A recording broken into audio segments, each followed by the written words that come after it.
Hello students, my name is Priyanka and I am your digital teacher. Today I am here to start with the chapter 3 of geography. So from chapter 3, unit 2 is starting, that is changing patterns of earth, and the name of the chapter 3 is motions of the earth. So children, get the ball rolling. Rotation, revolution, the phenomena of seasons, and the geographical terms are rotation, the spinning movement of the earth on its axis; revolution, the yearly movement of the earth on its elliptical orbit around the sun. Elliptical orbit, the oval shaped path of a celestial body. So, there are two great rhythms of solar illumination that affect every location on the earth. One is the daily rhythm of daylight and darkness, and the other is the annual rhythm of lengthening and shortening of the daylight period with seasons. These two rhythms are vital to life on the earth, and nearly every form of life is adapted in some way to these rhythms. These two rhythms arise from the earth's rotation on its axis and its revolution around the sun. To an observer at a fixed point on the earth, the motions appear to be those of the sun and not the earth. As the sun moves through the sky, it rises and sets, but in fact, the sun does not rise or set. It is we who rise and we who set. The earth has two types of motions, the rotation and revolution. As you seen in the picture, they steer the world around the rhythmic beat of events like day and night, seasons, and many other phenomena.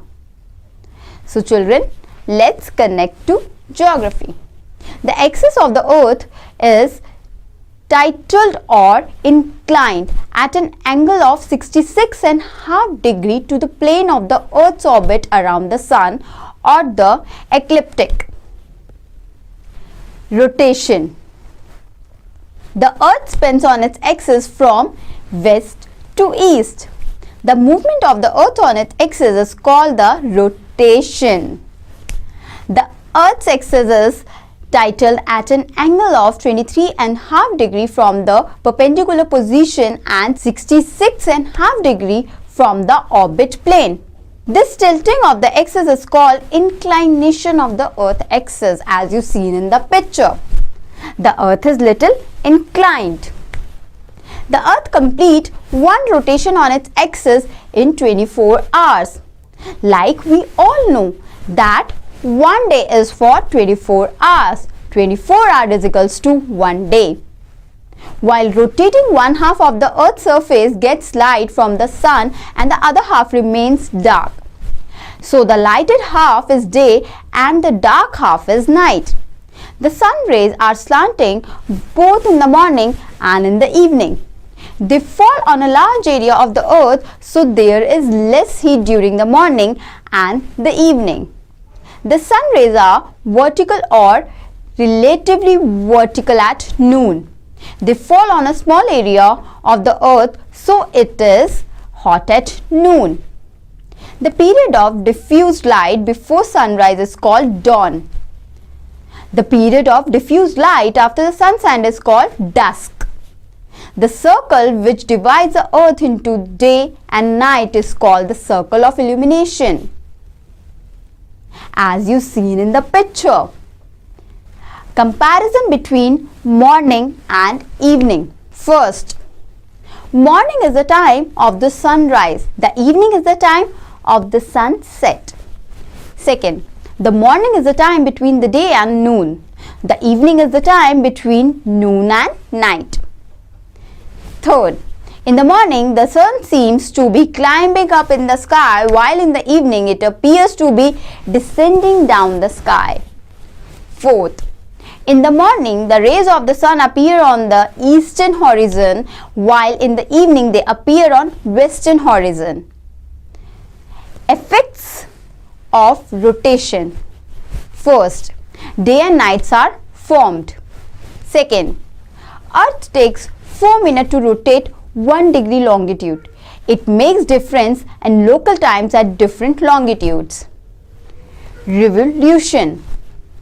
The movement of the Earth around the Sun along a fixed path is called revolution. Like, this is the Sun and my finger is the Earth and he is rotating around the Sun. That is revolution. The fixed path along which the Earth revolves around the Sun is called its orbit. It is elliptical in shape. As the Earth rotates on its axis, it revolves around the Sun at the same time. Thus, rotation and revolution take place simultaneously.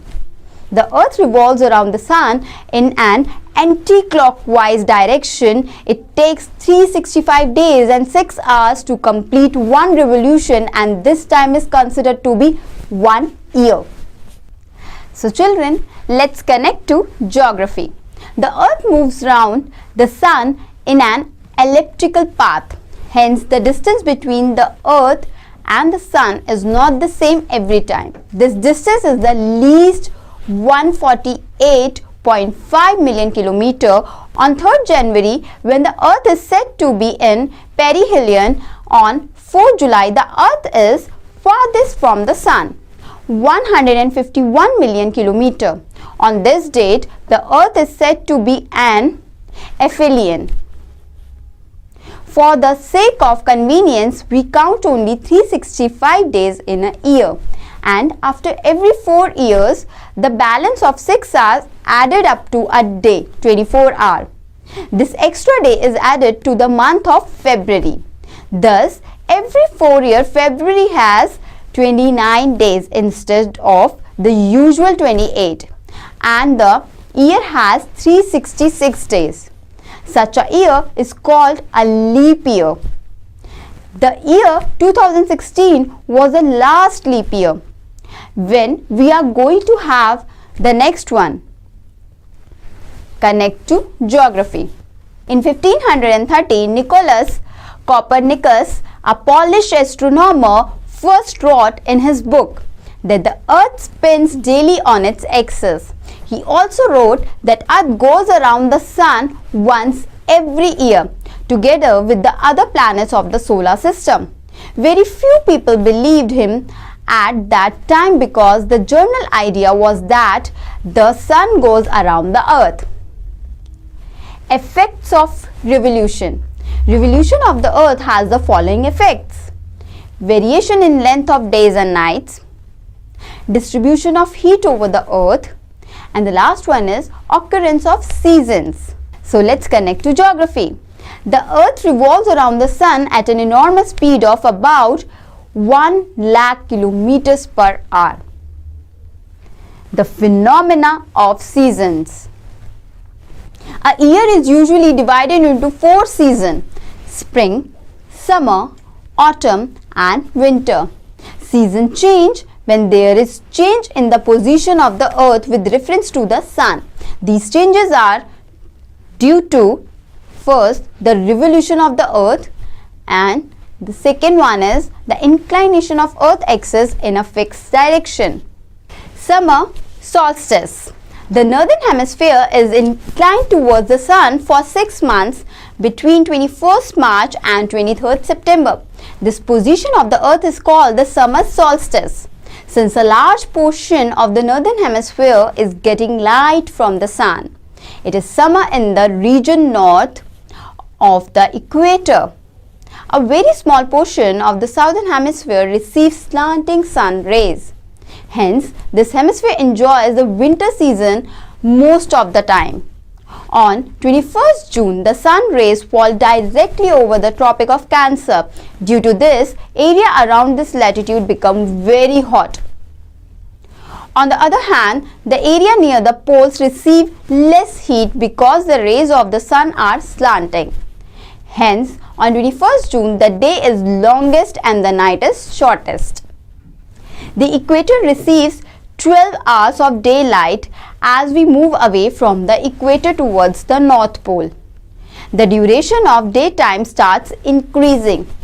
During this time, across some regions at the poles, there is 24 hours of daylight. This is because of tilt of the earth towards sun exposes the north portion of Arctic circles to continuous sunlight.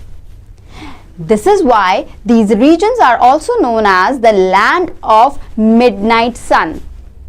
This simply means that even during midnight the sun is visible. For example, in Svalbard, Norway, there is no sunset from approximately 19th April to 23rd August. There are also few places where the sun is continuously visible for 6 months in a year. On the contrary, some regions of southern hemisphere near the Antarctic Circle do not receive sunlight at all. These areas are completely engulfed in darkness for about 6 months in a year. So, children, are you able to see the picture? This picture shows a place in Norway called Nordkapp. The sun which you see is the midnight sun. Can you believe it? So, autumnal equinox.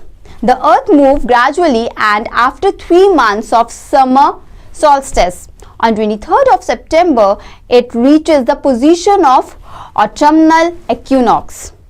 From 21st June onwards, the length of the day starts decreasing and the length of the night starts increasing till September 23rd in the northern hemisphere.